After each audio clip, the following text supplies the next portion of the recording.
ఒక ప్రభుత్వ రంగంలోనే ఎంప్లాయ్మెంట్ అంటే కుదరదు అధ్యక్ష. ఒక ప్రభుత్వ రంగంలోనే ఎంప్లాయ్మెంట్ అంటే కుదరదు అధ్యక్ష. ఖైరతాబాద్ ప్రెస్ క్లబ్ మీటింగ్ మాటలు ఏం చెప్పినా మీకు నేనున్నాను 2 లక్షలు ఒకేసారి నింపుతాండి. మరి ఎటుపోయే 2 లక్షలు మాకు రాకున్నా సరే మా విద్యార్థులు మా తరం భవిష్యత్తుకు ఉద్యోగాలు వస్తాయని ఆ రోజు నిప్పు పెట్టుకొని దాదాపు 1200 మంది ఆత్మహత్య చేసుకుంటే వచ్చింది.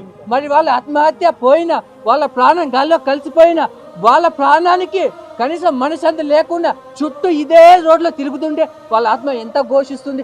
మీరు శంకుస్థాపన మీద అమరవీల స్తూపం మీద పూలు చెల్లుతుంటే అది పూలు కాదు, ఇది రాళ్ళ నిప్పులు, ఇది నిప్పులు అని వాళ్ళ ఆత్మ ఎంత ఘోషిస్తుంది. కనీసం సిగ్గుందా? మీకు సిగ్గుందా? వాళ్ళ ఆత్మ శాంతిస్తలేదు, వీళ్ళకి నోటిఫికేషన్ ఇవ్వలేదు. వాళ్ళు ఏ తెలంగాణ కోసం అయితే ఏ తెలంగాణ ప్రభుత్వం కోసం అయితే ప్రాణాలు అర్పించిందో మేము అది చేయలేకపోయింది. మరి ఎందుకు ఇలా పూలి వర్షం గురించి కనీసం మీకు ఏ మాట చెప్పి వచ్చినావు, ఏ హామీలు ఇచ్చి వచ్చినావు? మరి హామీలు ఎటుపోతున్నాయి? మరి నువ్వు ఏం చేయాలనుకునే తెలంగాణ సమాజానికి?